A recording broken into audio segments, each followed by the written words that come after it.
किस्सा एक जालिम का। बुखारा के एक हाकिम बड़ा सख्त जालिम था। एक दिन वो अपनी सवारी पर चला जा रहा था। रास्ते में एक कुत्ते पर नज़र पड़ी जिसके ख़ारिश हो रही थी और सर्दी ने उसको बहुत सता रखा था।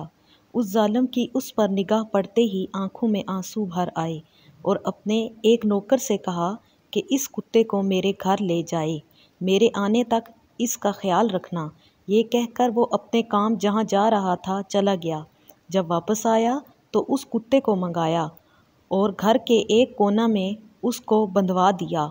उसके सामने टुकड़ा डाला, पानी रखवाया और उसके बदन पर तेल मलवा कर एक कपड़े की झोल उसके ऊपर डलवाई। उसके करीब आग रखवाई ताकि उसकी गर्मी से उस पर से सर्दी का असर ज़ाइल हो जाए। और इस किस्सा को 2 ही दिन गुजरे थे कि इस जालिम का इंतकाल हो गया। एक बुज़ुर्ग ने जो उसके मुज़ालम और उसकी हालत से खूब वाकिफ़ थे, उसको ख्वाब में देखा। उससे पूछा कि क्या गुज़री?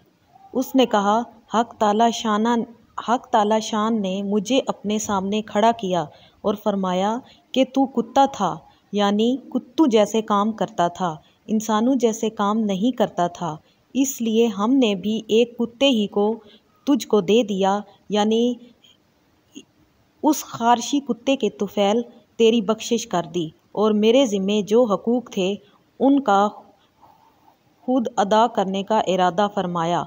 हक ताला शान की ज़ात बड़ी करीम है, वो सारे करीमों का मालिक है, बादशाह है। उसके करम तक कोई कहाँ पहुँच सकता है? किसी शख्स की कोई अदना सी चीज़ भी उसको पसंद आ जाए तो उस शख्स का बेड़ा पार है। आदमी उसकी खुशनुदी की तलाश में रहे, ना मालूम किस को क्या बात आका को पसंद आ जाए।